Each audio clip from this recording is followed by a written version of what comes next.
여기 디모데전서 6장에 보면은 이런 말이 나와요. 10절부터 보면은 돈을 사랑함이 일만하게 뿌리가 되나니 이것을 사모하는 자들이 미혹을 받아 믿음에서 떠나 많은 근심으로 자기를 찔렀도다. 오직 너 하나님의 사람아 이것들을 피하고 의회와 경건과 믿음과 사랑과 인내와 온유를 쫓으며 믿음의 선한 싸움을 싸우라. 영생을 취하라. 이를 위하여 내가 부르심을 입었고 많은 증인 앞에서 선한 증거를 증거하였도다. 만물을 살게 하신 하나님 앞과 본디오 빌라도를 향하여 선한 증거로 증거하신 그리스도 예수 앞에서 내가 너를 명하노니 하고 이렇게 얘기해요.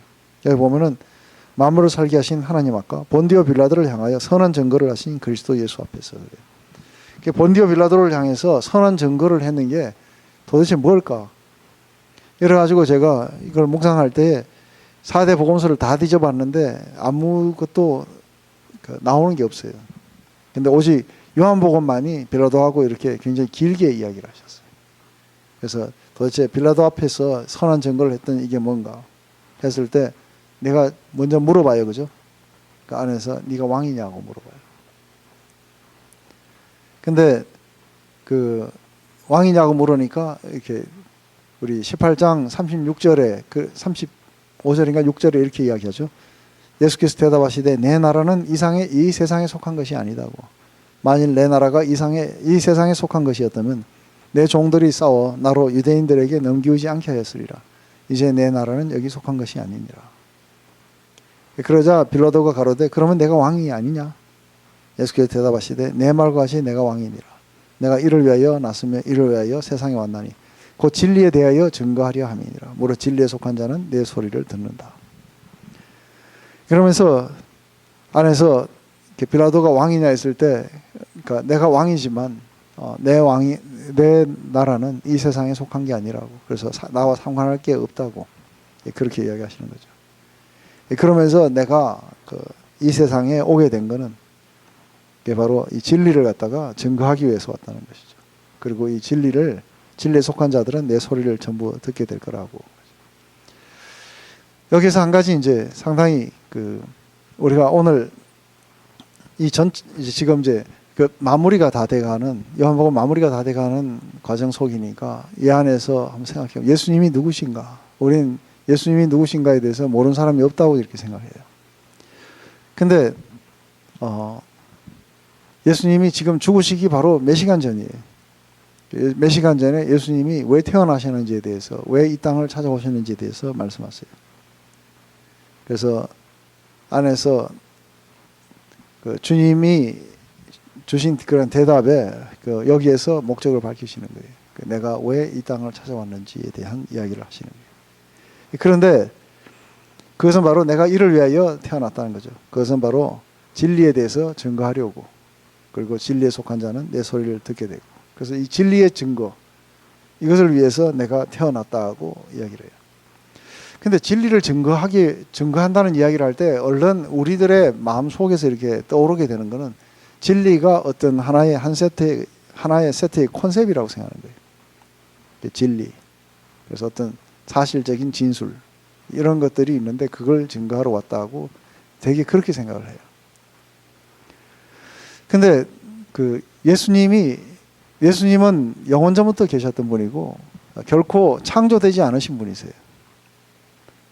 근데 창조되지 않으신 분, 그래서 창조됐다기보다는 내가 오늘 너를 낳았다는 이 표현이 마치 또 우리가 아버지가 아들을 낳았다고 이렇게 생각하는 거예요.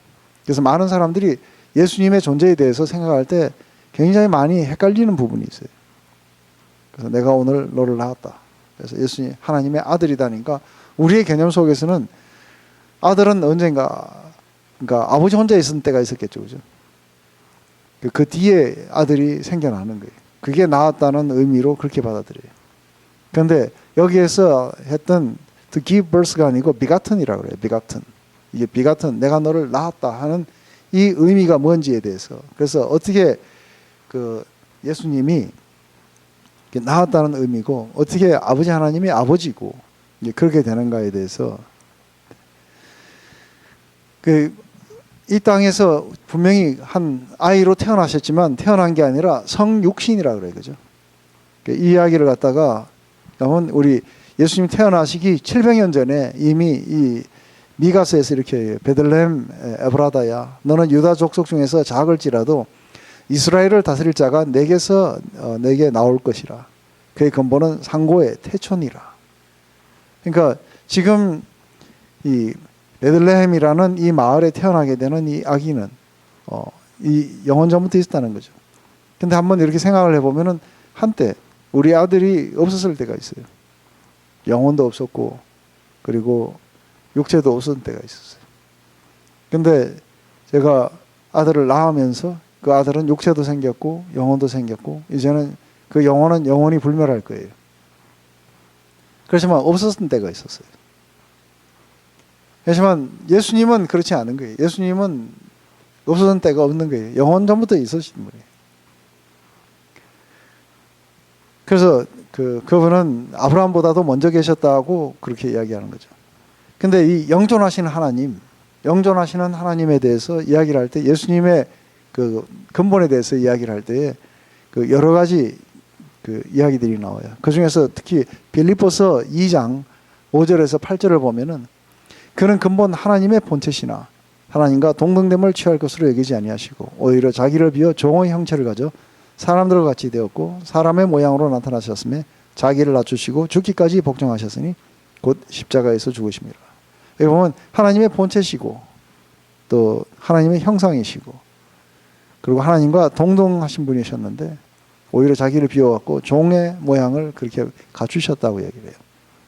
히브리서 1장 1절부터 3절까지는 옛적의 선지자들로 여러 부분 여러 모양으로 우리 조상들에게 말씀하신 하나님이 이 모든 날 마지막에는 아들로 우리에게 말씀하셨으니 하고 이제 아들에 대해 설명해요.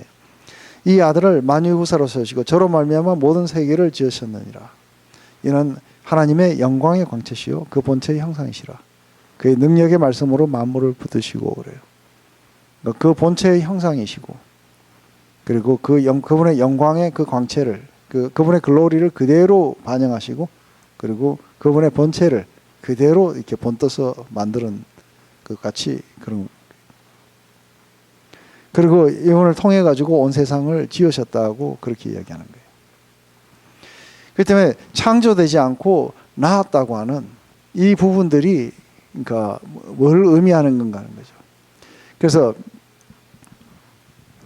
이게 삼위일체라는 이 부분들을 이해하게 될 때에 사실은 여기 아버지 하나님이 계시는 거예요. 그 다음에 여기 아들 하나님, 그 다음에 성령 하나님이 계셔요. 이 삼위일체라는 거는 안에서 동일한데 다른 인격이신 거예요.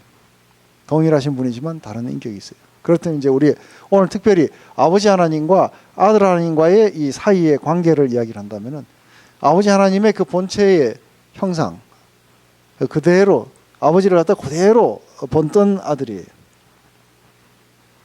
그리고 그분의 영광을 그대로 나타내는 아들이에요. 그렇기 때문에 아버지가 아들을 보면은 본인의 모습을 보게 돼요. 맞습니까? 본인의 모습을 보게 되고 본인의 영광을 갖다가 그대로 볼 수 있도록 인조해 할 수 있게 되는 게 아들의 모습이에요.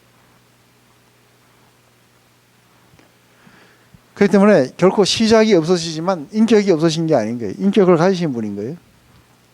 그렇기 때문에 아버지 하나님은 언제나 자신 앞에 누구를 가지세요? 언제나 자기 앞에 누구를 보세요? 제가 현정 자매님을 보는 거하고는 달라요. 언제나 자신 앞에 누구를 보시냐면은 자기 자신을 보세요. 자기 자신의 형상을 보시게 되고 자기의 영광을 그렇게 보시게 돼요. 예수님을 통해 가지고. 그렇기 때문에 그분이 아주 굉장히 크심, 창조를 하시는 분이라면은 바로 예수님이 온 세상의 만물을 갖다 창조하시고 능력의 말씀으로 그걸 붙들고 계시는 자기 자신을 보시는 거예요. 이게 이해가 되세요? 이게 우리의 이해를 초월하는 거예요. 삼위일체라는 건 그런 거예요. 그렇기 때문에 이게 비가튼이라는 것은 그 시작도 끝도 없이 언제나 그렇게 존재하셨어요. 그렇기 때문에 완전한 하나로 연합되신 분이신 거죠. 그래서 그걸 갖다가 자신의 크심과 그리고 도덕적인 그런 아름다움을 온전하게 아버지는 즐기시겠죠. 아들 안에서. 이것이 바로 하나님이고 하나님의 이미지고 하나님의 모양이고 하나님의 아들이라는 의미예요. 그 때문에 성경 안에서 계속해서 나와요. 그죠? 안에서 나의 하나님, 나의 주라고 예수님을 이야기하기도 하지만 이게 바로 하나님의 형상이라고 하기도 하고 영광의 광채라고 이야기하기도 하고 그리고 하나님의 모양이라고 이야기도 하고 하나님의 아들이라고도 이야기하는 거예요. 그 의미가 조금 더 이해되세요? 우리가 이야기하는 내 아들이라는 그 의미하고는 사뭇 달라요.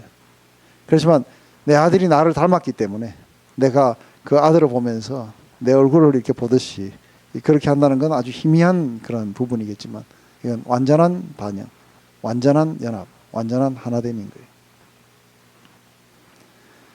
그렇기 때문에 하나님의 형상과 영광이신 예수님이 결코 창조된 적이 없으시고 다만 비같은 됐다고 이야기하는 거예요. 그대로 이렇게 듀플리케이터에 대해서 마치 드러난 것처럼 보이지만 다른 인격을 가지신 분이라는 게 이게 삼위일체의 신비예요. 그렇기 때문에 그 하나님 아들을 갖다가 우리가 경외함과 그리고 두려움과 아주 놀라운 경이로움으로 이렇게 느낄 수 있는 그 부분들은 바로 하나님을 그대로 그렇게 반영하고 계시는 분이라는 거죠. 굉장히 아주 동화 같은 이야기예요. 근데 그분이 이 세상에 들어오셨다는 거예요. 이 세상에 들어오셨을 때 내가 이 땅에 태어난 것은 뭐 되었냐 바로 진리에 대해서 증거하기 위해서 왔다고 그렇게 말씀하시죠. 그 안에 사실은 성육신을 묵상한다는 것은 굉장한 그런 부분일 거라 봐요. 근데 우리가 스타워즈나 아니면은 아바타나 이런 걸 보면은 그 만들어낸 이야기고 꾸며낸 이야기인데 그것들 안에서도 굉장히 감동이 있고 영향을 받고 이랬는데 나사렛 예수님의 이야기를 보면은 그냥 평범했던 하나의 목수처럼 보이기도 하고 그 안에 하나님의 형상이 도대체 어떤 건가 잘 보이지가 않아요. 그런데 이제 마지막 십자가를 지시러 가시기 직전에 그렇게 말씀하시는 거예요. 아버지여 이제 아버지를 영화롭게 할 때가 왔다고. 바로 이 때를 위해서 내가 왔나이다. 예수님이 잡히시고 죽으시고 부활하시는 그런 모든 과정 속에서 이제 죽음 속에서 하나님의 그 영광의 광채를 마음껏 발휘하게 될 거예요. 근데 우리는 이걸 읽으면서 그 영광의 광채를 보지를 못해요. 그렇지만 아버지 하나님이 우리에게 다시 한번 그 마음을 열어서 보게 하시게 된다면 그 안에 나타난 하나님의 영광이 뭔지를 우리가 보게 되고 그리고 우리는 그걸 사랑하게 될 거고 우리는 그분을 글로리파이 하게 될 거고 그리고 우리 안에 영원한 생명이 있다는 걸 확신하게 될 거라고 보는 거죠. 그다음에 성령께서 우리 가운데 부음받으셔서 우리가 상상을 초월하는 하나님의 실체를 우리가 매일매일 경험하게 되기를 그렇게 소망하는 거죠. 그다음에 예수님이 오시기 전까지는 이 진리가 진리로 남지 못했었어요. 왜냐하면 우리는 우리 인간에 대한 진실 그리고 하나님에 대한 진리 이러한 것들이 잘 몰랐는 거예요. 왜냐하면 우리는 선한 줄 알았어요. 우리는 다 이 정도면은 하나님 앞에 억셉터블한 줄 알았어요. 그런데 실상은 그렇지 않았다는 거죠. 실상은 우리가 얼마나 타락해 있고 우리가 얼마나 진리에서부터 멀어져 있는가를 갖다가 우리는 알지 못했다는 거예요. 그렇기 때문에 성령께서 오셔서 이 세상이 얼마나 죄로 물들어 있는지를 보여주셔야 돼요. 뿐만 아니라 얼마나 하나님이 우리를 사랑하시는지 또 하나님은 도대체 얼마나 영광스러운 분이신지를 아무도 몰랐다는 거예요. 그래서 누가 믿었겠습니까? 도대체 우리가 전한 말들을 누가 믿을 수 있으며 어떻게 그들이 이 영광을 보고 달려와서 고침을 받을 수 있겠습니까? 하고 그렇게 이야기를 한 거예요. 그렇기 때문에 오늘날도 많은 사람들은 자신에 관한 진리를 이해하지 못하고 있을 뿐인 거예요.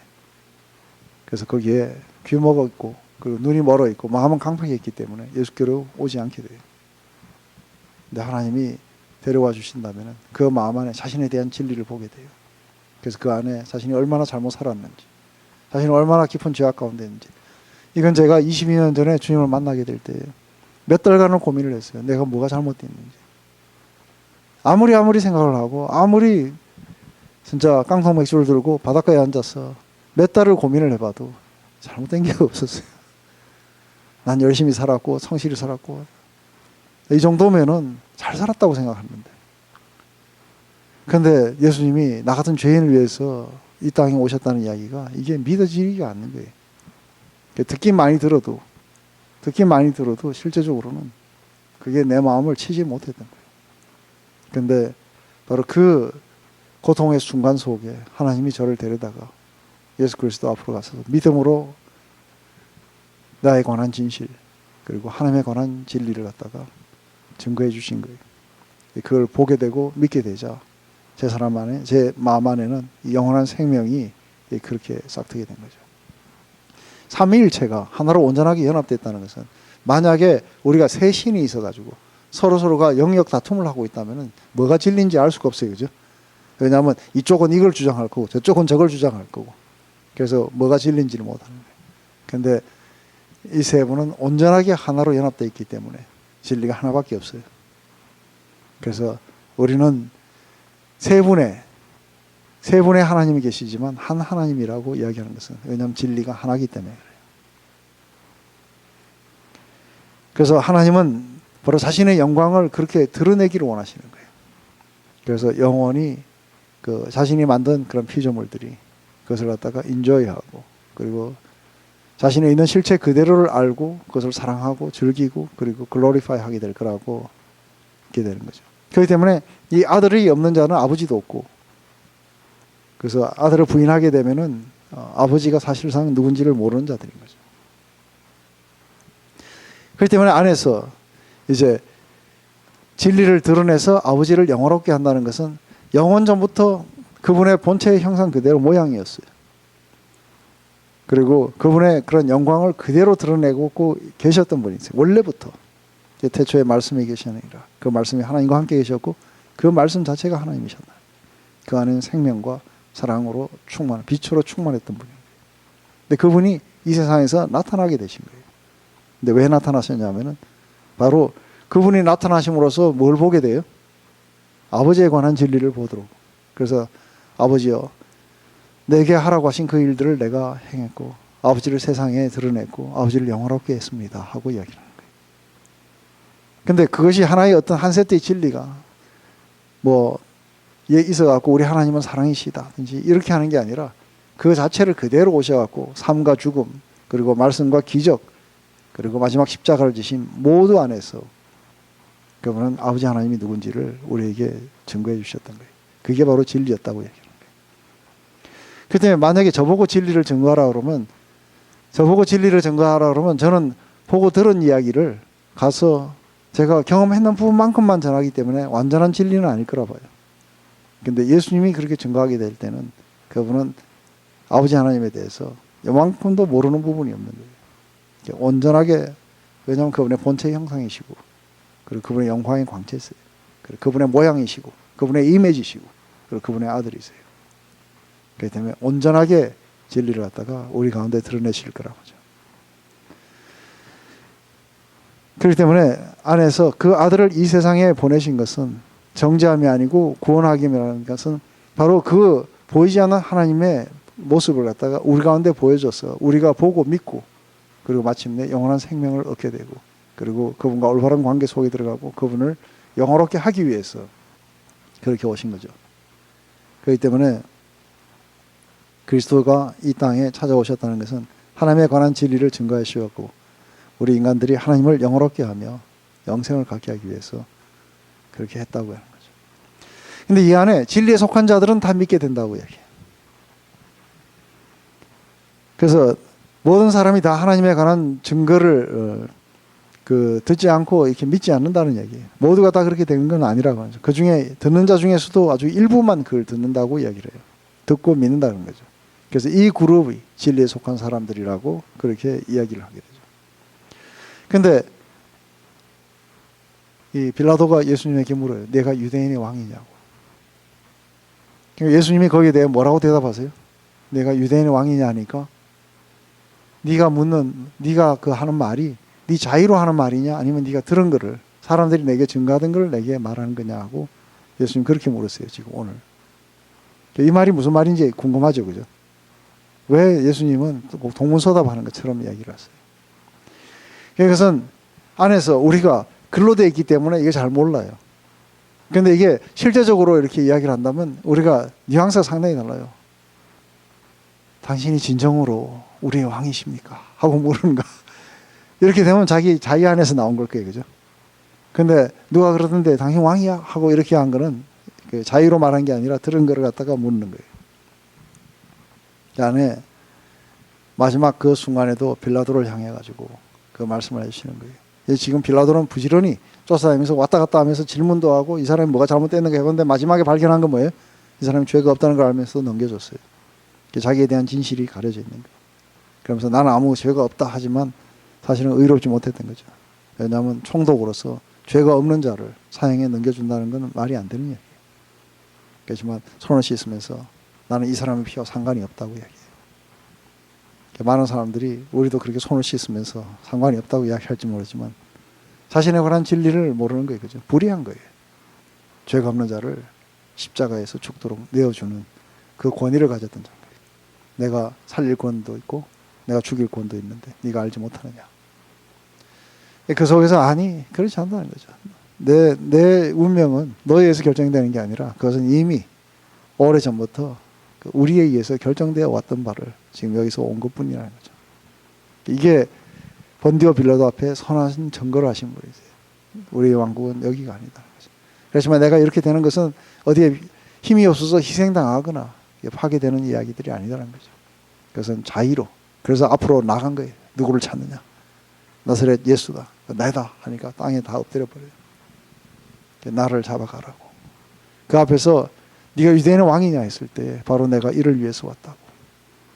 그것은 바로 아버지 하나님에 관한 그 진리를 온 세상에 알려서 그들이 보고 믿게 해서 그들 안에 영원한 생명과 구원을 얻게 하기 위해서 내가 왔노라고. 근데 네가 묻는 유대인의 왕이냐고 묻는 이 이야기가 네 자의 안에서 나왔으면 좋겠다는 거죠.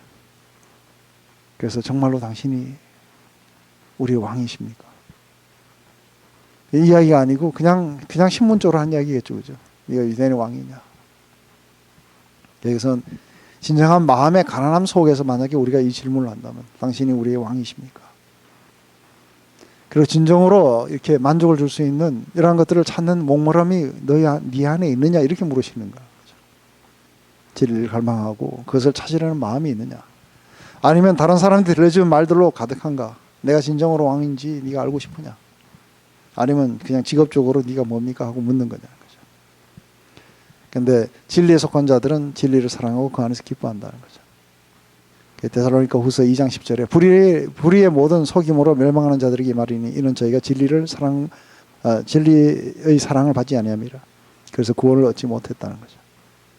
고린도전서 13장 6절에는 사랑은 불의와 함께 기뻐하지 않고 진리와 함께 기뻐하고 겸손하게 그것을 따르려고 하고 그렇기 때문에 정말 하나님의 뜻을 알고 싶고 정말 진리를 알고 싶어하고 하는 자들은 내가 가르치는 것이 아버지께로 왔는지 안 왔는지 알게 될 거라고 하죠. 그래서 단순하게 하나님의 뜻은 단순하게 진리가 뭔지 그걸 밝히려고 한다는 것이죠. 바로 이러한 것을 갖다가 들으려고 하고 진정으로 그것을 갈망하는 자들 이런 자들이 바로 그분의 양들이라고 이야기를 하는 거죠. 그렇기 때문에 예수님은 태초로부터 그분의 본체의 형상으로 또 영광의 광채로 원래부터 존재하셨던 분이세요. 그렇기 때문에 예수님은 이 세상에 하나님의 그 진리를 온전하게 전할 수 있는 유일한 분이세요. 그래서 우리가 하나님을 알고 믿음을 통해서 그분을 영화롭게 하며 영원한 생명을 얻기 위해서 내가 이 땅에 왔노라고 말씀하시는 거예요. 그렇지만 그 반대가 있어요. 비록 그분이 우리에게 영원한 생명을 주시기 위해서 오셨지만 요한복음 3장 19절 21절은 이렇게 얘기해요. 그 정죄는 이것이니 곧 빛이 세상에 왔을 때 사람들이 자기 행위가 악함으로 빛보다 어둠을 더 사랑한 것이라. 악을 행하는 자마다 빛을 미워하여 빛으로 오지 아니하나니 이는 그 행위가 드러날까 함이요. 진리를 쫓는 자는 빛으로 오나니 이는 그 행위가 하나님 안에서 행한 것임을 나타내려 함이니라 하시니라. 그 안에 궁극적으로 우리 마음 안에 자신의 그런 이 대제사장들과 그 안에 수많은 사람들이 아무런 죄가 없는 예수님을 향해 십자가에 못 박으라고 그렇게 외치게 돼요. 그것은 안에서 자신이 체인지할 마음이 없는 거예요. 그렇기 때문에 예수님을 십자가에 못 박음으로써 자신의 삶을 그대로 유지하려고 하는 거죠. 근데 진정으로 진리를 갈망하고 무엇이 나를 여기서부터 진정으로 자유케 할 수 있습니까 하는 겸손한 마음을 가진 자들은 예수님 앞에 다르게 질문하게 될 거라는 거예요. 진리가 무엇입니까? 그때 예수님이 증거하신 이 증거들을 받게 될 것이고, 그리고 하나님을 보게 될 거고, 그리고 그분을 영화롭게 할 거고 영원한 생명을 얻게 될 거라고 이렇게 말하는 거죠. 그렇기 때문에 아주 우리가 티피컬하게 읽었고 너무나도 많이 읽었는데 안에서 특별히 오늘 이렇게 보면 빌라도 화구의 이야기를 굉장히 길게 해놔요. 앞으로 이거는 더 뒤에 가면 19장에 가면 더 나와요. 그래서 다른 복음서에서는 빌라도하고 이만큼 많은 대화를 안 나누는데 그게 바로 우리 디모데전서 6장에 나왔던 것처럼 본데오 빌라도 앞에 또 하나님 앞에서 선한 증거를 하신 예수 그리스도 앞에서 내가 명하노니 너희는 이러이러한 것들을 버리고 이런 것을 쫓으라고 그렇게 이야기해요. 진리를 쫓으라고. 기도할게요. 하나님 아버지, 오늘 너무나도 많이 들었던 이야기지만 아버지, 이 속에 나타난 하나님의 그런 영광을 우리가 보기를 원합니다. 하나님에 관한 그런 진리를 증거로 하셨던 예수님, 그 증거를 우리가 받을 수 있는 귀와 눈을, 복된 눈을 허락해 주셔서 하나님을 보고 우리가 하나님의 그런 크심과 그리고 도덕적 아름다움을 우리가 보고 또 당신 앞에 우리가 기뻐하고 영광을 드리며 영원한 생명을 소유하게 해주셔서 감사를 드립니다.